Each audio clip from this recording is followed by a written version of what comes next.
El primer problema que tenemos los cristalógrafos es que la gente confunde cristal y vidrio, es decir, que la gente le llama cristal a lo que no es cristal. Que decimos el cristal de las gafas, y esto no es un cristal. Decimos el cristal de las ventanas, y eso no son cristales. El carbón puede ser carbón amorfo, que es un vidrio, o puede ser un diamante. La misma composición química, solamente carbón, dos cosas completamente distintas. ¿Ustedes saben cuál es la diferencia entre los dos? Yo, para romper el hielo, lo que digo habitualmente es que la diferencia pues son 12 millones de euros, que es la diferencia que hay entre los dos. La diferencia realmente es que mientras que el carbón amorfo está completamente desordenado, la estructura íntima, si tuviéramos un microscopio capaz de ver los átomos, veríamos que están completamente desordenados, mientras que la estructura del diamante es una estructura completamente ordenada. Es decir, la diferencia entre un cristal y un vidrio es orden. Este orden es el que crea las propiedades ópticas, las propiedades magnéticas, las propiedades mecánicas, todas esas propiedades en las cuales basamos hoy en día la tecnología. Por ejemplo, esto es un cristal de pirita. La pirita es un sulfuro de hierro, el elemento más sencillo que forma la estructura. Ese elemento que forma la estructura, después lo que hacemos es colocarlos periódicamente, es decir, vamos poniendo pedacitos de materia uno al ladito de otro, es decir, haciendo simplemente un apilamiento, en este caso una apilamiento lineal, ¿no? Entonces lo que tenemos es una línea que es periódica. Eso lo hacemos en 2 dimensiones y ya lo que tenemos es una lámina periódica, ¿de acuerdo? Y si lo hacemos en 3 dimensiones, pues lo que tenemos es un cristal en 3 dimensiones, una estructura cristalina en 3 dimensiones. Moléculas, átomos, macromoléculas, como en el caso de algunas proteínas, ya lo veremos luego, en el cual simplemente siempre lo que tenemos es un apilamiento perfectamente ordenado. Ese apilamiento, que es un orden interno, lleva a que exista un orden externo. Y la estructura, es decir, la simetría, las propiedades que tiene el orden interno es el que genera el orden externo. Si yo tengo una estructura que es una estructura cúbica, como la que he enseñado anteriormente, eso normalmente lo que me da externamente son cristales con formas de cubo. Me puede dar cristales también con forma de octaedro, porque como veréis, si aquí empiezo a quitar una serie de pequeños ladrillitos de los vértices, lo que hago es que convierto estos vértices en zonas planas, en caras planas, y eso lo que me genera es un octaedro. Es decir, lo que es importante es entender que la morfología externa del cristal depende de la estructura interna. Por eso los cristales, cuando vemos los cristales, externamente son los cristales en el que este orden interno es que genera el orden externo del cristal. La belleza del cristal es una belleza que está siempre ligada a ese orden interno y necesariamente lo que lleva es a caras planas, como veis, son poliedros que están limitados por caras planas, las líneas rectas, los ángulos muy bien definidos, y no hay curvas en los cristales, no hay curvas, no puede haber curvas precisamente por la existencia de esa estructura interna. La estructura del agua cristalizada, el hielo, la fase que tenemos en condiciones normales atmosféricas, es el hielo hexagonal, la estructura es hexagonal. Por lo tanto, los copos de nieve, si vosotros, aquí en Málaga no nieva mucho, pero bueno, los copos de nieve son copos de nieve hexagonales. Esa belleza proviene de la estructura interna del cristal. Y siempre la morfología del cristal tiene que ser un subgrupo, tiene que ser compatible con la estructura interna del cristal. Si tenemos una estructura hexagonal, la forma del cristal tiene que ser hexagonal. Aquí hay errores, ¿no? Es decir, porque son copos de nieve, la decoración de Navidad, y claro, como verán ustedes, pues aquí hay copos octogonales. Esto es imposible. Esto es imposible. Da igual, porque al fin y al cabo, ¿qué más da, no? Pero para que sepan ustedes que efectivamente, si son copos de nieve, no pueden tener nunca una estructura octogonal. Tiene que ser la simetría del cristal, tiene que ser una simetría hexagonal, porque esa morfología externa, esa simetría externa, tiene que compadecerse con la estructura interna de los cristales. ¿Qué es lo que tenemos? Pues los cristales son estructuras periódicas, es decir, periódicas quiere decir que están apiladas, como cuando los niños empiezan a apilar con cubitos, con legos. Este apilamiento es el que tiene características del cristal, muestran una simetría, precisamente una armonía, que esa es la armonía propia de los cristales. Los cristales son anisótropos, eso quiere decir, esto el techo, por ejemplo, sería una estructura periódica, una estructura cristalina. ¿Por qué decimos que la estructura de un cristal es anisótropa? Porque imagínense que yo quiero recorrer esto, hay una serie de enlaces entre esto, y yo quiero romper esta estructura en esta dirección. Entonces, si yo rompo esta estructura en esa dirección, yo me encuentro una loseta cada un cierto número de centímetros, ¿de acuerdo? Pero si me muevo en esta otra dirección, la distancia entre los eta y los zeta es mayor, ¿de acuerdo? Y si me muevo en esta otra dirección, desde aquí al segundo y al segundo y al segundo, es mayor, es decir, que depende de la dirección, el número de los zetas por unidad de distancia que yo recorro es distinto, es decir, la dificultad para yo romper el cristal en una dirección o en otra depende de la dirección que elija, ¿de acuerdo? Eso es lo que llamamos anisotropía. Y después, una característica fundamental de los cristales están facetados, eso quiere decir que están limitados por caras planas que reflejan la luz, que son brillantes, son esas caras, esa morfología de los cristales de cuarzo, de los cristales de pirita, de los cristales de cloruro sódico, de los diamantes, de los rubíes, que nos gustan tanto, ¿no? ¿Cómo crecen los cristales? Pues los cristales crecen, como están haciendo este niño, por apilamiento, es decir, crecen por lo que llamamos por acreción, crecen de esta forma. Si tenemos las unidades de crecimiento que están en un fundido o están en una disolución, imaginaros una disolución de cloruro sódico, de la sal de cocina, las moléculas de cloruro sódico están en la disolución, se mueven, van llegando a la cara del cristal y entonces se mueven hasta colocarse en una posición como esta, que es una posición que llamamos de peldaño, es decir, cada una de estas moléculas tendrían 6 enlaces, o sea, se unirían por las 6 caras distintas a las demás, aquí llegan, se unen con una, entonces se mueve en esta posición hasta llegar a una posición de peldaño en la que tiene ya 2 de las 6 caras enlazadas, y cuando está en esta posición se mueve a esta otra posición que se llama de rincón, que tiene 3 de las 6 caras enlazadas, entonces ya de ahí no hay quien la mueva, ¿de acuerdo? Entonces el cristal crece precisamente por ese apilamiento de unidades de crecimiento, así es como crecen los cristales. Así es como nosotros crecemos los cristales hoy en día, prácticamente hasta el siglo XIX, final del XIX, utilizábamos los cristales simplemente los minerales, los cristales que encontrábamos en la naturaleza. Hoy en día todo, prácticamente todo se cristaliza, incluidos los diamantes. O sea que, en cierta medida, hacer cristales se trata de jugar al Tetris. No sé si conocen ustedes ese juego, es un juego muy adictivo. Nosotros hemos creado un juego, este juego que es el Tetris, una variante del Tetris. Lo que pasa es que normalmente en el Tetris, cuando tú rellenas una fila, esa fila desaparece. En este caso lo que hacemos es dejarlo, porque así de esa forma lo que vemos es la creación de defectos, la creación de bordes de grano, es decir, lo que hacemos, y se muestra claramente que para hacer un cristal tú lo que necesitas es que las unidades de crecimiento bajen muy lentamente con objeto de que a ti, que es al cristal, le dé tiempo de rotarla, colocarla en una posición para que el cristal sea perfecto. Por eso nuestros experimentos de cristalización en el espacio.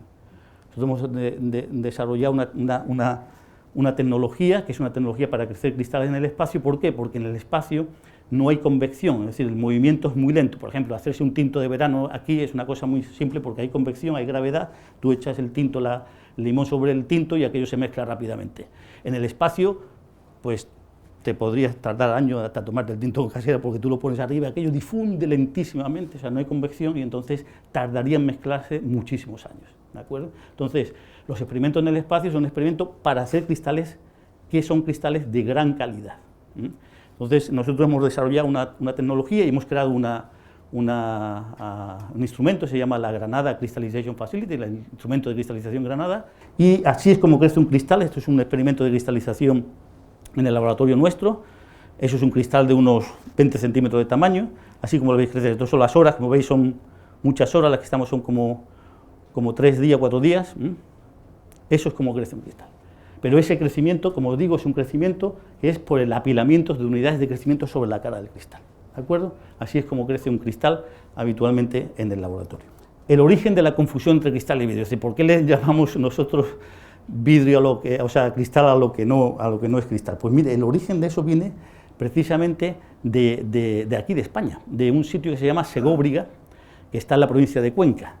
La palabra cristal es una palabra de origen griego y significa crío, significa agua sobreenfriada. O sea, los griegos lo que tenían una teoría según la cual ellos lo que creían que estos cristales de cuarzo, que era el cristal por excelencia, el cristal de roca, eso lo que eran agua que se había enfriado tantísimo en las profundidades de la Tierra que era imposible volverla a fundir.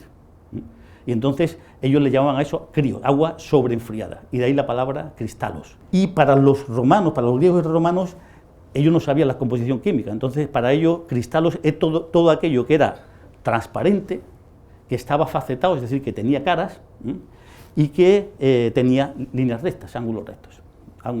Líneas rectas y ángulos diestros, ¿de acuerdo? Eso es lo que era un cristal. Entonces, para ello, la selenita, que es el yeso, el cristal, la mica, el cristal de roca, todo eso era cristal, ¿de acuerdo? La calcita, todo eso era cristal. Y los cristales mayores que había en aquel tiempo, en el tiempo romano, eran unos cristales que se sacaban de aquí, de Segóbriga. Eran cristales de yeso, lo que llamaban el lápiz specularis, o en aquel tiempo se llamaba cristal de Hispania, porque era el yeso, que era un sulfato de cálcico, transparente, facetado, y en Segóbriga, que no sé si había estado allí, pero es una ciudad romana preciosa que está en Cuenca, en medio de ninguna parte. Es decir, que tú dices, bueno, ¿y de dónde venía aquí el dinero, no? O sea, ¿por qué esta ciudad tan rica allí, que tenía de todo, teatro, circo, anfiteatro, termas, una ciudad tremendamente rica? ¿De dónde salía el dinero? Pues el dinero salía precisamente de los cristales de yeso, porque en la época romana no se conocía la tecnología del vidrio plano.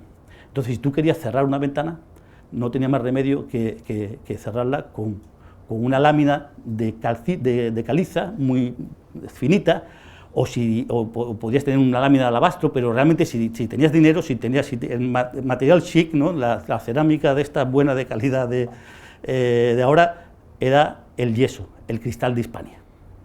Entonces, en todo el Imperio Romano, lo que se vendía era el cristal de Hispania. Esto era una mina fantástica, una fuente de financiación tremenda, ¿no? Un comercio espectacular en toda esa zona. Entonces, estas son las láminas que sacaban en cristal de hasta 2 metros de tamaño, que existen allí en Segóbriga, se sacaban de ahí, se esfoliaba muy bien, porque el yeso tiene una propiedad que es esta que tenemos aquí. Esto está sacado de la película.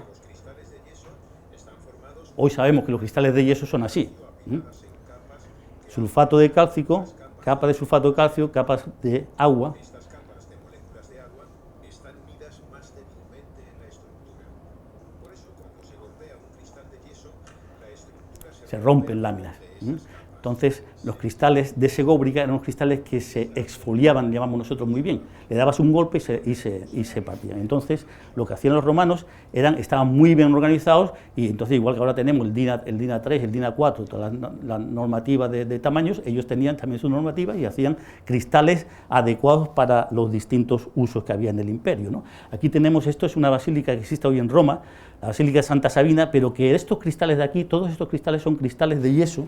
Parece que aquí tengo, efectivamente. Estos de aquí, como veis, son cristales de yeso. Bueno, cristales de yeso que vienen de un templo de Juno que había antes, donde estaba esta Basílica de Santa Sabina.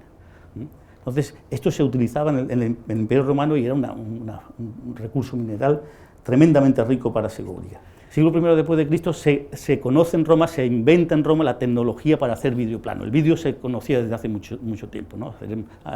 Ampollas de vidrio y vasos de vidrio, eso sí que se conocía, pero el vidrio plano no. Entonces, en el siglo I se inventa la tecnología del vidrio plano, y entonces, ¿qué ocurre?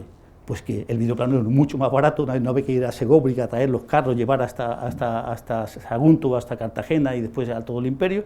Entonces, simplemente empieza a sustituir el vidrio plano, empieza a sustituir al cristal de Hispania. No solamente le roba a Segóbriga todo lo que es el comercio, sino que le roba también la palabra. Entonces la gente le sigue llamando cristal a lo que no era otra cosa que el vidrio plano. Entonces, todas las lenguas que están relacionadas con el latín, es decir, en todos aquellos países donde el Imperio Romano estuvo, en todas esas lenguas tenemos el mismo problema, la confusión entre los dos términos. Esto no tiene mayor interés, es decir, porque le vamos a seguir llamando cristal a lo que queramos y punto. Otro problema que tenemos nosotros, los cristalógrafos, y este es gordo, es que todo el mundo cree que los cristales tienen un poder curativo fantástico. Y esto es una cosa que yo suelo dar esta conferencia en muchos sitios, y claro, al final siempre había alguien que preguntaba, oiga, y usted como un experto en cristal, ¿usted cree que los cristales curan? Y claro, esto te ponen en un compromiso, porque yo, a ver qué digo. Entonces yo mejor lo que hago es que ya hablo de ello y ya está. Entonces a mí, pues, bueno, eso lo sabéis vosotros, o sea, esto todo el mundo cree, hay muchísima gente que cree, la bola de cristal viene de ahí, la bola de cristal viene de que la gente se cree que los cristales tenían poderes. Y entonces yo pues suelo decir que sí, a mí no me gusta llevar la contraria, y lo que suelo poner es un ejemplo, y es que le digo, pues Verá, sí, porque si usted le regala, depende de quién me pregunte, a su mujer, pues a su marido, a su amante, a su hermano, a su amiga, es decir, usted le regala un diamante y le entra una cosa, es decir, le entra una cosa que eso es inexplicable desde el punto de vista científico, no hay forma de explicar eso. Y además hay una ley, yo esto lo tengo comprobado, hay una ley que yo le llamo la ley del cariño inducido, que es el cariño inducido en unidades arbitrarias, porque esto pues nunca se sabe cómo medir, frente al número de quilates. Y esta es la ley, esto los científicos nos gusta mucho hacer estos gráficos y estas leyes, ¿no? Entonces, pues hay una primera ley que si tiene un número de quilates, pues, está bien, pues pequeñito y tal, pues la región de enamoramiento, bien, tal y cual. Llega un momento en que el cariño inducido se dispara alocadamente a partir de un cierto número de quilates, y después llega un momento en esta curva S, una ley es que llega a un punto de saturación, le llamamos nosotros, que es, por ejemplo, yo le llamo el punto de Liz Taylor, de Elizabeth Taylor, porque el pobre Richard Burton, yo creo que lo conocía muy bien, por más quilate que le enseñó, se divorció. Pero bueno, hasta ahí es el punto. Y después aquí hay una parte ya de evasión de capitales, que esto ya es otra cosa. Esto ya es otra cosa. Y además esta ley es reversible, es decir, que si tú le quitas el diamante, no solamente no te quiere, sino que te llega a odiar, o sea, va al eje negativo de ordenada negativo. Bueno, yo le voy a explicar el verdadero poder de los cristales, le voy a decir realmente por qué los cristales son importantes y tienen mucho poder. Mire, esto son dos imágenes de microscopio, esto de un pañuelo de seda, un pañuelo como este, y esto de un pañuelo de celulosa, ¿vale? Entonces, si usted lo mira en el microscopio, el pañuelo de celulosa tiene las fibras de celulosa completamente desordenadas. Mientras que el pañuelo de seda, lo que ven ustedes es que las fibras están ordenadas como si fuera un cristal, lo que yo le he contado que es un cristal, que es la materia ordenada, ¿de acuerdo? Así está. Imagínense que no tenemos un microscopio. ¿Cómo podemos saber la estructura de estos dos materiales? Pues se puede saber con una cosa que le llamamos difracción, que es realmente la herramienta que le da poder a los cristalógrafos, que nos da poder a los cristalógrafos. Lo hacemos con un láser como este. Tenemos una luz láser, ahí lo ven un poco, lo que ven ustedes es que todos los puntos que salen a partir del centro son puntos que están completamente desordenados. Ahora vamos a hacer con el pañuelo de seda. Ven ustedes que lo que ocurre es que la interacción del haz de láser con el pañuelo lo que crea son una serie de puntos, que llamamos puntos haces de difracción, que muestran un orden perfecto, ¿de acuerdo? A partir de esa imagen que les he demostrado, nosotros somos capaces de convolucionar, que es una cosa parecida a lo que hace el Adrián, el cocinero, de convolucionar de forma que podemos sacar la estructura de estos dos materiales. Es decir, a un cristalógrafo tú le das ese patrón de difracción y te saca esta estructura. Más o menos con mayor o menor resolución, no estaría tan nítida como esto, pero te saca esa estructura. Efectivamente, una de las preguntas es decir, bueno, oye, pero ya tenemos un microscopio, ¿no? ¿Para qué queremos esto si realmente tenemos un microscopio? Pues, efectivamente, aquí no nos haría falta. Aquí no nos haría falta, porque aquí tenemos un microscopio. Pero resulta que si yo lo que quiero es conocer la estructura interna de la penicilina, o la estructura interna del silicio, o la estructura interna de la insulina, es decir, quiero conocer la estructura interna de los materiales que a nosotros nos importan, no tenemos ningún microscopio que sea capaz de ver eso. No hay ningún microscopio. Hoy en día no hay microscopio capaz de ver los átomos. Lo podemos ver con algunos microscopios de transmisión, pero en aquellos materiales que son materiales muy simples, por ejemplo en el oro, que son muy buenos conductores, en el cual se puede ver con un microscopio, los átomos se pueden ver. Pero cuando yo tengo un material que es un material mucho más complejo, la propia aspirina, el ácido acetil salicílico, no hay microscopio que me diga a mí cómo está la estructura por dentro. Si yo quiero saber cómo es la estructura, es imposible, no tenemos el microscopio. Entonces, ¿qué es lo que utilizamos para eso? Utilizamos precisamente la difracción de rayos X. En vez de un láser, lo que utilizamos es un haz de rayos X.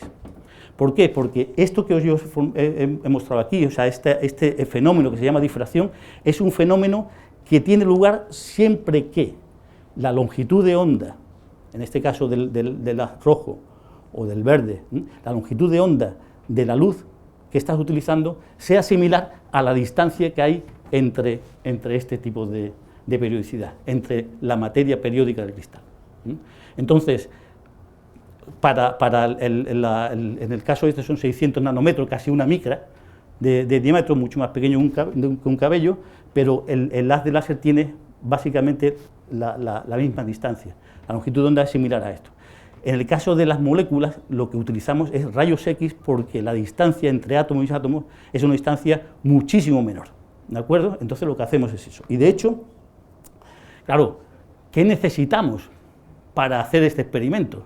Yo necesito que lo que yo quiera ver, yo quiero ver la insulina, quiero conocer la estructura de la insulina. ¿Qué tengo que hacer? Cristalizarla. No queda otra. ¿Por qué? ¿Por qué? Pues porque necesito dos cosas, un haz de láser o un haz de rayos X y una materia ordenada. En el caso anterior era el pañuelo. En el caso de la vitamina C, pues lo que tengo que hacer es tomar moléculas de vitamina C, disolverla en agua y jugar al Tetris con ella hasta tener un cristal. Cuando tienes el cristal, incides el haz de rayos X y tienes esa información que es la que nos permite a nosotros conocer la estructura. Por eso nos pagan a nosotros los gobiernos, es decir, y por eso nos tienen que pagar mucho más de lo que nos pagan, que es lo que decía antes, porque pues son tremendamente importantes ese tipo de información. Mire, esos son experimentos de nuestro laboratorio. Este es uno de mis colaboradores, José Antonio Gavira. Él ha cogido un cristal muy pequeñito, son micras, hacemos cristales pequeñitos de proteínas. Cada vez que hacemos un cristal de proteína nueva nos tomamos una cerveza y tal, porque es una cosa muy difícil de hacer. Entonces, cuando tienes el cristal, lo colocas ahí sobre las rayos X y veréis que lo que estoy consiguiendo es básicamente lo mismo que he mostrado en la pared. Lo que estoy consiguiendo es un diagrama de difracción de rayos X. Ese es el poder de los cristales. Eso es por qué nosotros realmente somos importantes, porque esa es la única forma que tenemos de conocer la estructura. ¿Por qué es importante conocer la estructura? Bueno, normalmente lo que hacemos ahora es que los primeros experimentos los hacemos en casa, en nuestros aparatos de difracción de rayos X, pero después nos vamos a los que son las grandes catedrales, que es donde peregrinamos los cristalógrafos, las grandes catedrales de la cristalografía, que son sincrotrones, máquinas muy potentes que generan haz de rayos X muy intensos, y con esos haz de rayos X muy intensos somos capaces de resolver la estructura con mejor resolución, es decir, hacer una fotografía mucho más fina, y además somos capaces de hacerlo en mucho menos tiempo, porque hasta hace unos 30 años o 20 años eran años. Hoy en día el principal cuello de botella es hacer el cristal. Por ejemplo, en proteínas de membrana o en grandes macromoléculas como el ribosoma, por ejemplo, ha sido el premio Nobel de hace 2 años, el problema es hacer los cristales. Pero una vez que tienen los cristales, bueno, somos capaces de coger la estructura. Pues entonces decir, bueno, ¿para qué? Pues, por ejemplo, este es un ejemplo de mi laboratorio, hay muchos ejemplos en el mundo, este es uno que elijo porque es de mi laboratorio. Nosotros hace unos años, pues nos llegó una compañía, Farmamar, una compañía que hace fármacos a partir de productos marinos. Habían encontrado un fármaco que es muy interesante, ya tenían todos los análisis clínicos realizados, entonces necesitaban, claro, tú necesitas, para patentar, necesitas tener un cristal. Por sea, la única forma de tener el carnet de identidad de la molécula es hacer la estructura. Entonces, si no tiene los rayos X, no tiene la estructura, tú no puedes patentar. O puedes patentar, pero te pueden fundir la patente fácilmente, que es peor todavía. Entonces, esa es una de las razones. La otra razón para cristalizar, porque es el mejor sistema de purificación. Es decir, si tú realmente quieres estar seguro de que tu molécula, esa molécula que tú crees que tiene propiedades, como en este caso anticancerígenas, es una molécula, la molécula que tú crees, tienes que purificarla. La cristalización es una purificación. Y además tienes que conseguir que solamente, o sea, que tú sepas cuántos polimorfos, que es las distintas formas que tiene la estructura de cristalizar, puede tener ese fármaco. ¿Por qué? Pues porque, y eso ocurrió con el omeprazol, es un caso muy típico. El omeprazol es un caso en el que una compañía cristalizó el omeprazol, lo patentó, sacó en el mercado, y después otra compañía muy pequeñita sacó un polimorfo. ¿Qué dicen ustedes? ¿Qué es un polimorfo? Por ejemplo, el diamante y el grafito. El grafito es el lápiz. El lápiz de minas, en una mina de grafito, ese lápiz es carbón cristalizado en sistema hexagonal, con estructura laminar. El diamante es lo mismo, pero en sistema cúbico. O sea, son dos formas cristalinas completamente distintas. Pues esta gente sacaron un polimorfo y lo pusieron en el mercado, la misma molécula. Entonces, hombre, pues si es la misma molécula, ¿por qué va a ser diferente? Pues porque la solubilidad depende de la estructura, porque las propiedades, la biodisponibilidad depende de la estructura, es decir, porque hay muchas cosas que dependen de la estructura. Entonces, es muy importante conocer la estructura. ¿Qué hicimos nosotros? Pues este compuesto, el ST74D, llegó a nuestro laboratorio, hicimos la cristalización, resolvimos la estructura, ellos hicieron un acuerdo importante con otra compañía muy fuerte, porque en el momento que tú tienes esto, tienes la información de verdad que hace falta, y esto es el Yondelis, que es el anticancerígeno más potente para tejido blando que hay en el mercado. Es decir, esto es un caso normal, es un caso, uno más de los muchísimos casos que hay de ejemplos para esto. Es decir, que la cristalografía tiene un poder tremendo a la hora de conocer la estructura íntima de la materia, que es algo muy importante, es decir, es algo que es básico para cualquier estudio de biomedicina, de biotecnología, de semiconductores, de ciencia de materiales, de química, es decir, tener cómo es la estructura interna de la materia. ¿Por qué? Porque una vez que tú tienes la estructura, puedes entender, o puedes tratar de entender cómo está relacionada la estructura con la función que realiza esto. ¿De acuerdo? Pueden entender por qué esta estructura es una estructura que es eficaz contra el cáncer. Eso lo puedes empezar a estudiar. Hay otro caso mucho más interesante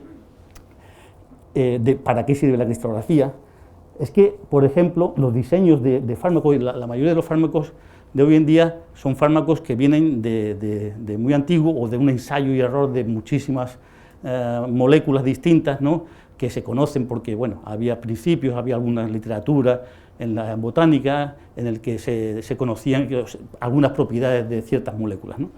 Pero hoy en día lo que se está haciendo es lo que se llama el diseño de fármacos. Lo que se hace es lo siguiente: casi todas las enfermedades están ligadas a una proteína, al mal funcionamiento de una proteína. Entonces, esa proteína le llamamos proteína de Diana, lo que se hace es identificar esa proteína que está ligada a una enfermedad y entonces la cristaliza para saber cómo es la estructura. ¿Por qué? Porque una proteína es una cosa tremendamente compleja, millones de átomos, una cosa tremendamente compleja.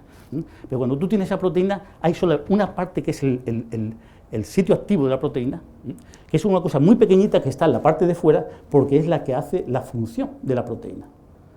Entonces, ese sitio activo es el sitio activo que tú tienes que bloquear con objetos de curar la enfermedad. ¿De acuerdo?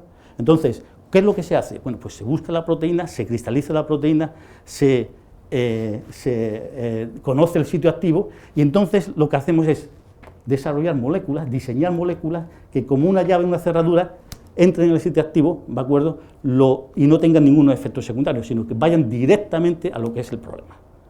Eso es lo que se está haciendo hoy en día con mayor o menor éxito, pero por ejemplo, en el caso del SIDA, el SIDA es una enfermedad que nace y que no se sabía nada de ella, o sea, no teníamos ninguna referencia, es decir, qué usar para el SIDA, ¿no? Entonces, lo que se hizo, pues, precisamente desarrollar este tipo de tecnología, el diseño asistido de fármaco, el diseño racional de fármaco, ¿no? Entonces, gracias a eso, en una serie de años, muy pocos años, hemos tenido toda una batalla, un arsenal de antivirales que son los que hacen que hoy en día la gente no se muera del SIDA.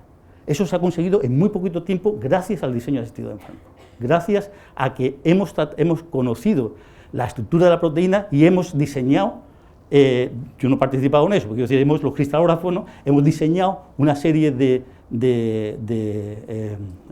fármacos directamente diseñados para ejecutar una función determinada, ¿de acuerdo? Eso es lo que se hace. Yo, por ejemplo, pues, otra cosa es el ribosoma. Esto es enorme, estos son millones de átomos, ¿no?, en el que conocemos hoy en día la estructura, y esto es el premio Nobel de hace 2 años.